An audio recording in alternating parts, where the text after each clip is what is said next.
Well, now that I've done reviewing the Mark Webb Georgia Spider-Man movies, it is now time to start reviewing the Spider-Man films which are part of the second reboot. But sadly, they didn't really go to a very good start in my opinion. Yo, dudes, the Empire's pretty chill. Maybe you could, join it or something.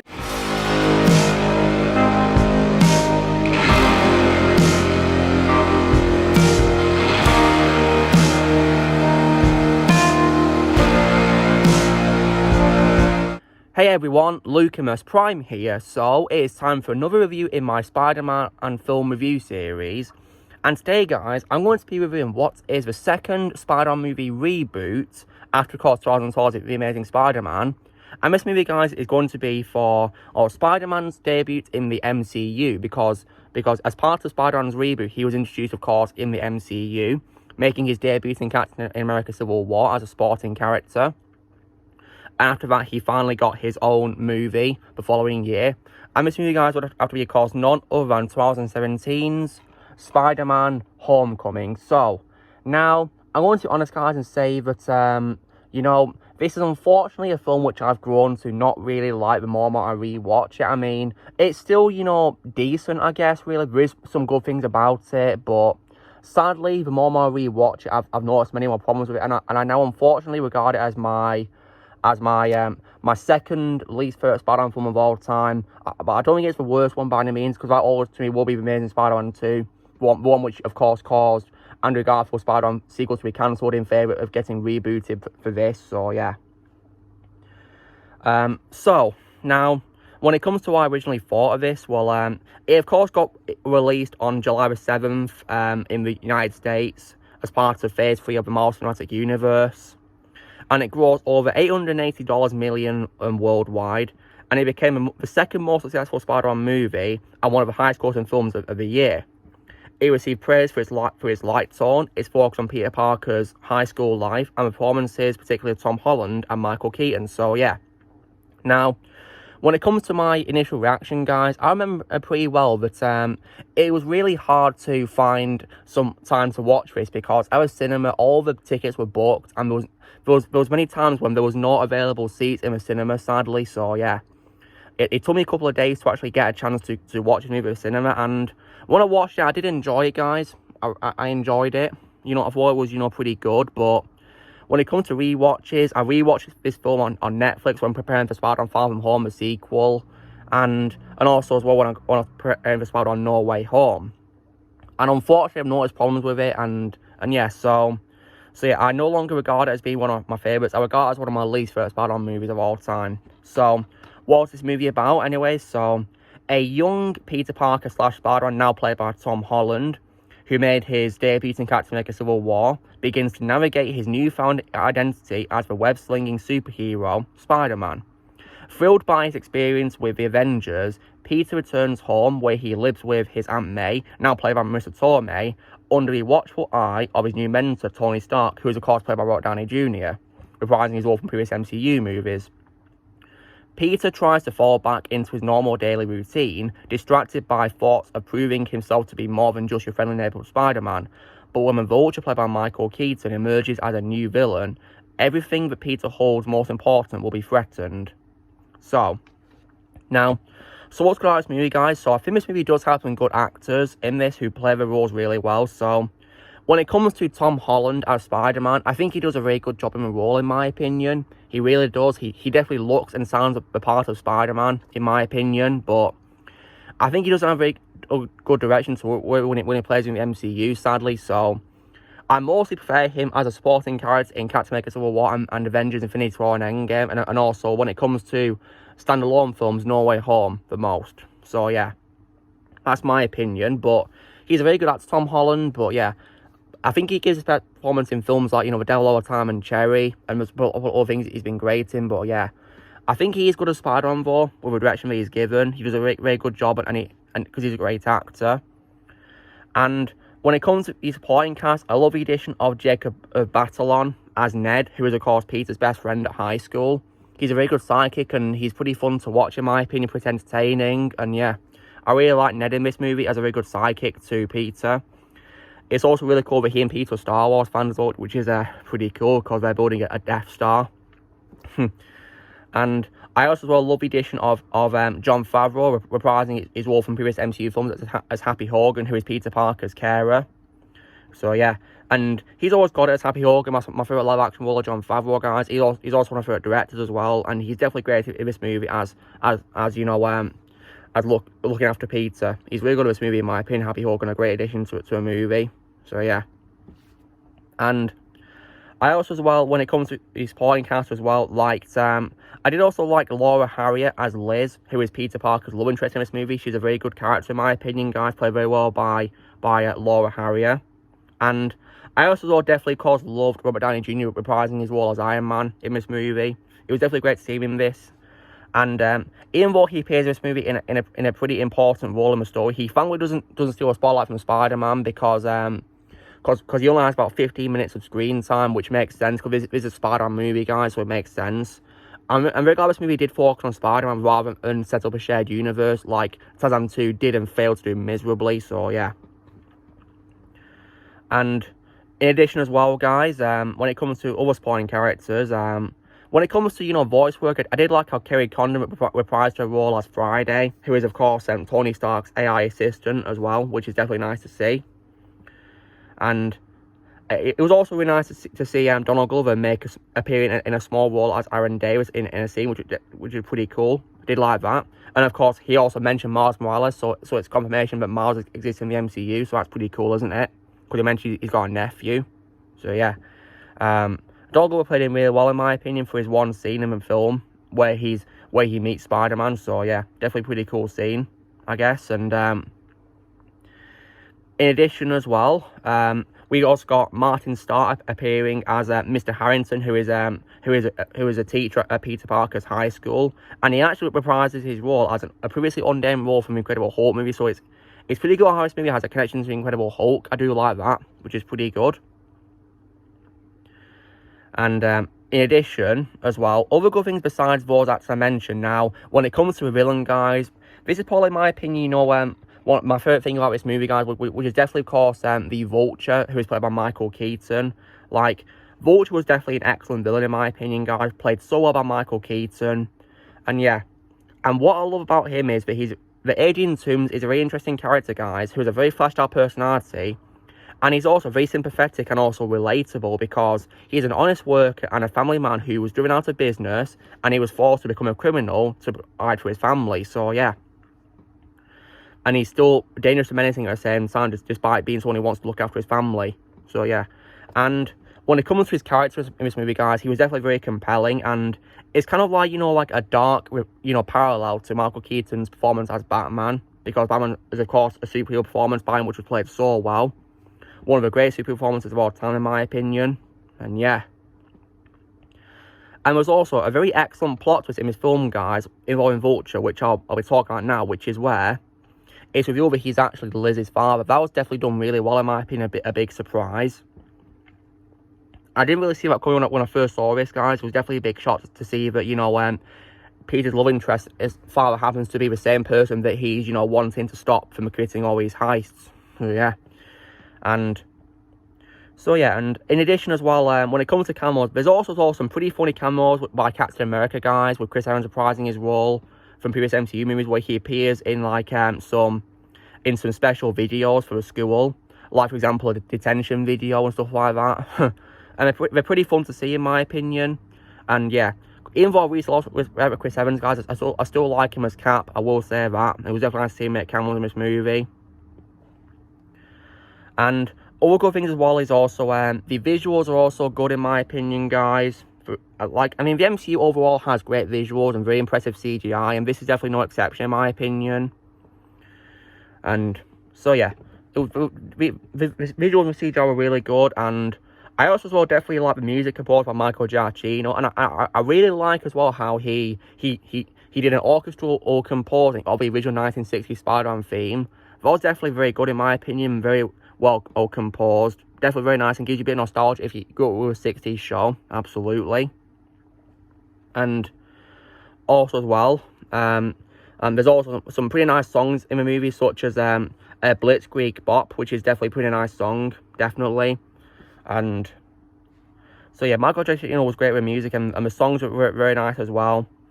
And also as well, when it comes to other good things besides, the cast and the music and stuff, the stunts were also really good too. And Tom Holland's stunts as Spider-Man definitely felt very authentic, and he actually did most of his own stunts because he actually has experience of being in gymnastics, guys. So yeah, many of his stunts definitely felt very realistic due to him doing them himself, due to him doing gymnastics when he was younger. So yeah, definitely a very good choice for a role because of his experience in gymnastics. And in addition as well, guys, I also as well definitely really loved Stan Lee's cameo in this movie because he appears looking out his window to Spider-Man, who's accidentally causing trouble below. And he of course has a pretty fun line, which is, "Don't make me come down there, you punk." I love that cameo. Yeah, it's so funny. And yeah, rest in peace, Stan Lee. Legend. So yeah, now, obviously, well, sadly, guys, there are some reasons why I unfortunately regard this as my second worst Spider-Man movie, but yeah. And I consider it now to be a mediocre mess. So, when it comes to bad quality, so my biggest bad quality with this movie, guys, is that I really hate how Spider-Man has a suit which is made by Tony Stark, which has lots of like gadgets in, which would only work for Iron Man. Yeah, that really didn't work for me, guys. It's of course also unfortunately spawned the Iron Boy Jr. thing, and yeah, like Iron Boy Jr. is something that I really can't get behind, and it really annoys me in this movie. It's very annoying in my opinion. Like, I just can't stand how, his suit visors have, like, all these, like, text appearing on screen and stuff like that, and scanning things, and also, like, as if he's, like, Iron Man wearing a Spider-Man suit, like, really? And also a spider drone. And I also did not like how he had an AI voice called Karen, who was voiced by Jennifer Connelly, so, yeah. And you even got the Vision and Jarvis's wife, Jennifer Connelly voicing her as well, so you got Paul Bettany's wife voicing Karen, and it just really threw me off how there was an AI voice in a Spider-Man suit. Like, really? I really did not like that, guys. That was very annoying. Jennifer Connelly is a great actress, guys, but I like it far better in things like, Requiem for a Dream and Top Gun Maverick and Alita, Battle Angel, but yeah. I just didn't really like how she was an AI voice as in a Spider-Man suit. That just did not work for me at all. And also as well, Spider-Man using taser webs, like, are you serious? God, that was so annoying. I hated that. So, like, this movie, guys, is basically just, a high school movie with like an Iron Boy Jr. thing, really. Yeah, this is just Iron Boy Jr., and that really annoys me. Goodness me. In addition, guys, as well, I also think there's some unlikable characters in this movie who really annoy me. For example, I really hated Michelle Jones in this film, guys. I could not stand her at all. She did get more tolerable and better in the sequels, but in this movie, she was extremely annoying and very unlikable. And I couldn't stand her. Like, honestly. And also, what was the point of having her in a movie? Seriously. Because, like, honestly, guys, if you were to cut her out of this movie, it would change absolutely nothing. Because she contributed absolutely nothing to the plot at all. So, yeah. Zendaya is a good actress for all, guys. But I like her far better in things like, The Greatest Showman, and also in Malcolm and Marie, and also June, and also in terms of voice work in Smallfoot. But, yeah. In this movie, she was very annoying as Michelle Jones, in my opinion, guys. Yeah, they really should just cut her out of the story because it would change absolutely nothing. And what's also stupid is that even though she doesn't have very much screen time in the movie and, doesn't really contribute much to the story, she appears, Zendaya appears in the main billing for the main cast, guys, for some reason. And it makes no sense because Liz Toombs plays a much bigger role than her, and she's not building a main cast on a poster. Like, because if you guys look at the poster for the movie, you'll see that Michelle Jones is there in the poster. And because she was very annoying with this movie, guys, that's why I don't call her MJ, because as far as I'm concerned, guys, the only MJ to me always will be in Mary Jane Watson, and that's it. Not this character, definitely not, because she was very annoying and unlikable. Like, she's just irritating to sit through, in my opinion. Also, when it comes to the villains of the movie, guys, this Vulture's not even the only villain in the movie, because this movie actually has two other villains, other Spider-Man villains working for him as henchmen, and that would have to be, of course, the Shocker and the Tinkerer, and there's actually two Shockers in this movie, guys, two incarnations of him. And when it comes to Shocker, guys, I found both versions of him really annoying, especially his first version, who's played by Logan Marshall Green. Like, I found him very annoying, his character. Like, I could not stand him at all. You know, Jackson Bryce. Like, oh my god, he was hard to get through. And that's why I find it pretty satisfying when Vulture accidentally disintegrated him using the wrong gun. So, yeah. And Bokeem Woodbine, I feel his time was also very, very wasted in this movie as Herman Schultz's version of Shocker as well. Oh, man. Yeah, he was pretty wasted in my opinion. And to be honest, and he was very underused and didn't really do much to contribute to a story. And his costume, and the costume they wore weren't even the Shocker's costume at all. And when it comes to, you know, the gauntlets that you know, he uses against Spider-Man in his fight scene at a school during, you know, this party, he wears, like, you know, gauntlets which were previously used by, I think it's Crossbones, yeah. So I don't really get why they didn't just, you know, give Shocker his, you know, his classic gauntlets, you know, that he used in the comics. So, yeah, because he's using, you know, modified Vibroblast shooting versions of Brock Rumlaw's gauntlets. So, yeah. And also, another character who also appears as a henchman to Vulture is also the Tinkerer, you know, Phineas Mason, played by Michael Chernus. And Tinkerer was very annoying in this movie, guys, and also heavily unfavourable to the comics. Because I'm more than certain, guys, in the comics, he's an old man. And in this movie, he was too young. Far too young. And I could not stand Tinkerer. He was incredibly annoying. Utterly annoying, in my opinion, guys. Like, Vulture was probably the only best part of the movie, in my opinion. Just Vulture. And that was it, to be honest. Easily, in my opinion, the best part of the main thing, really. When it comes to other supporting characters, I also, as well, definitely really hated Aunt May in this movie.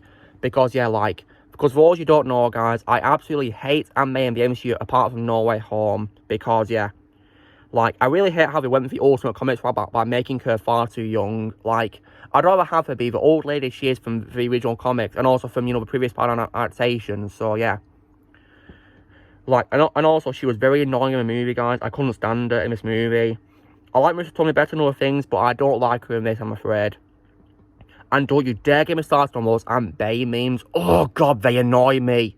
God, they're just... I can't stand them. They're just very annoying, guys. I hate them. So, yeah. I don't like her the best in No Way Home, actually. Because he contributed to a story and helped out. I couldn't stand her in these films, though. She was very annoying, in my opinion. One of the things that pretty much kills the movie for me, as well. When it comes to other characters who also kill a movie, I also really hated Flash in this film, guys, who is now played by Tony Revolori. Like, he was very annoying in the movie, guys, just absolutely obnoxious and an absolute pain to watch from start to finish in his scenes. Like, I strongly prefer people like Joe Manganiello and Chris Liker far more, to be honest. But he was very annoying in this movie, guys, and I like Tony Revolori far better in The Grand Budapest Hotel, but in this movie he was very annoying in my opinion. In fact, in all the films he was in, he was very annoying in my opinion. I just couldn't stand him. He was such a pain to watch, to be honest. Flash Thompson was. Goodness me. In addition, guys, at the start of the film there's also a bit of a continuity error because it begins, of course, with, you know, with Adrian Toomes clearing out, you know, the wreckage from the Battle of New York in the Avengers movie, the first one, which, of course, takes place in 2012, but there's a text which appears on screen which says 8 years later.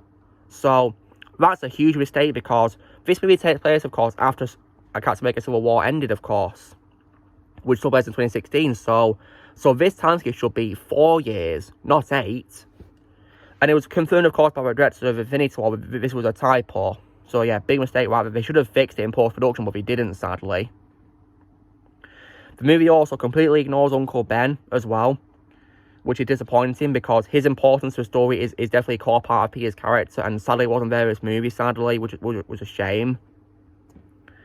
And also the lack of the origin of Spider-Man in this movie, because this movie is unique because it's a debut with Spider-Man, but it doesn't show how he becomes Spider-Man at all. You know, getting bitten by a radioactive spider.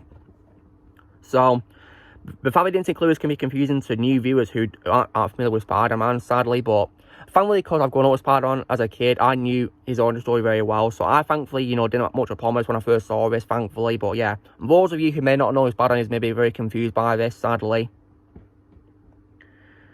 And when it comes to other characters who I also feel are pretty wasted, one example I could say is also Matt Gargan, who of course would later go on to be Scorpion, of course, played in this by Michael Mando. He was family was given in his very few scenes, guys, but I feel his presence led to absolutely nowhere, because he appears, of course, in a mid-credit scene where he's been incarcerated in prison, and he approaches his Vulture in prison. And yeah, but that post-credit scene, that mid-credit scene, unfortunately led to nowhere, sadly.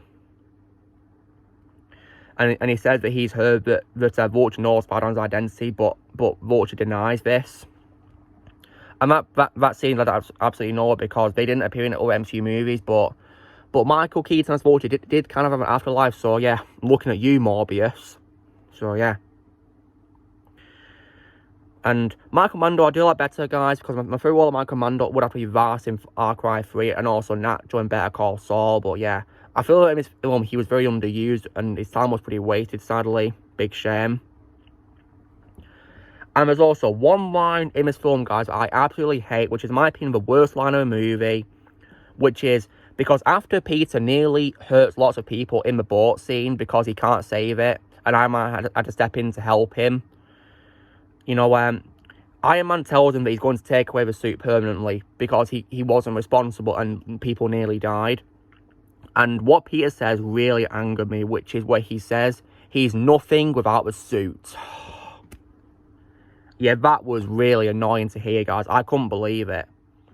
Like, Spider-Man can do many things without a costume. Many things. Like, for example, in Spider-Man 2, without even his powers even, and without a costume, he saved a little girl from a burning building. In addition, in Spider-Man 3, he fought against Harry Osborn's New Goblin while wearing, you know, a suit, shirt, and tie. Didn't wear a Spider-Man costume, and he fought against Harry Osborn and defeated him. Oh, goodness me. And Peter Parker can do many things when he's not Spider-Man. You know, he can still, of course, you know, climb things. He's got reflexes and also spider sense. And he's, of course, got genius level intellect, of course. So, yeah, he can do many things without a suit. So that scene really annoyed me, guys. Made me very angry. Oh, God. Yeah, that was very, very frustrating to hear and made me very angry. And also as well, but you guys probably wonder what my favourite scene in the film is. And I'm going to say my favourite scene in the film, guys, is probably when Spider-Man lifts the rubble, which was collapsed onto him when he's been fighting the Vulture. Because that scene was definitely a very powerful scene. And it shows that, you know, Spider-Man's only is still very young. But, you know, and he's got to, you know, do things on his own now. And it shows, you know, about, you know, the idea of, you know, like, responsibility and stuff like that. And, you know, having to, you know, learn how to, you know, fight things which are very hard to do. And that he may not get any help nowadays. So, yeah. That scene was very powerful, in my opinion. Probably my favourite scene in the film, guys. Definitely. And, so, yeah. But when it comes to this film, guys, as a whole, I think it is pretty mediocre now when I look back at it. And, yeah. Because I noticed my problems with this movie, you know, like, because I hate Iron Boy Jr. and also characters like, you know, Michelle Jones, Aunt May, and also Flash, and also Vulture's henchman, stuff like that, and also the infamous horrible line which I just talked about, which I really hated. If this movie is very mediocre. The ending is fine, I guess, guys, because it gives a hint towards the Iron Spider suit, which of course Spider-Man would of course wear in Infinity War. It's a very cool suit, guys. Probably the only, like, you know, suit that Tony gives to him, which I can tolerate because it's a comic suit, of course. Although personally, I prefer his red and gold design over the one from this movie. And, of course, the later films he wore it in. And, in addition as well, what's also good about the ending is we get a cameo appearance by Pepper Potts. We're going to Paltrow reprising a role for the first time since Iron Man 3. It's very nice to see return. It's also good that she and Tony reconciled, and he also proposes to her as well, which is the excuse for why was reporters there, of course. So, yeah. Because they were going to, you know, show Spider-Man joining the Avengers as the reason why reporters were there, but because Spider-Man declined and decided to be friendly with Spider-Man, Tony decided to approach her. So yeah, that's pretty nice, isn't it? When it comes to him being friendly with Spider-Man, though, guys, I just wish that he would do more things as Spider-Man with regards to, you know, swinging around New York, because I wish he got to do some web swinging all over the entire city in the skyscrapers like before. Like, I wish we did that. Because, like, Tobey and Andrew did lots of web swinging around New York when they both only just became Spider-Man. So why couldn't Tom, you know? So, yeah. I just wish that, you know, he did more of that rather than just, you know, swing around his own neighbourhood, really. I wish he's swung around the entire, you know, like, skyscrapers of New York, really. So yeah. And, oh man. So, and there's also as well some jokes in some which aren't very appropriate. For example, the scene when Ned's in the library helping Spider-Man and the librarian comes to him and asks why he's there. And he says what he's looking at. Oh god, that joke was very cringe and disgusting. I'm not going to say what it is because it's very inappropriate. I don't know why I had to include that because this film was supposed to be rated, you know, PG-13. I mean, this film for me is rated 12, guys. And why did I have to include that? Goodness me, that's very inappropriate because there could be little kids watching this. So yeah, because I remember what I was saying, there were lots of children watching it. So yeah, they'll probably, you know, horrified to hear that, especially with parents too. Goodness me. And in addition as well, guys, you know, they should have just, you know, had him say something which was more appropriate, like say he was there studying, maybe something like that, because he was in the library. It makes sense. But yeah, thankfully the foreign dubs for this film have changed to something much more better. For example, saying that, you know, I forgot the moves on watching a dance instruction video. That was much better in my opinion. But yeah, he could have just said he was studying because he was in a library in the school. It will make better sense. So yeah, but all in all, though, guys, I think this movie is, you know, just a mediocre mess. Not terrible like the main Spider-Man 2, because thankfully it does focus on Spider-Man, doesn't focus on setting up a shared universe, because thankfully the shared universe has already been set up with previous MCU movies. But still disappointing in my opinion because of those bad qualities I mentioned. So yeah, if I was to rank Spider-Man Homecoming out of 10, guys, I'm probably going to give it a mediocre 6.5 out of 10, because yeah, if you guys watch my ranking video, I used to give it like 7.5 out of 10 back in 2020, but rewatching it made me give it 6.5. So yeah, my opinion's changed since then.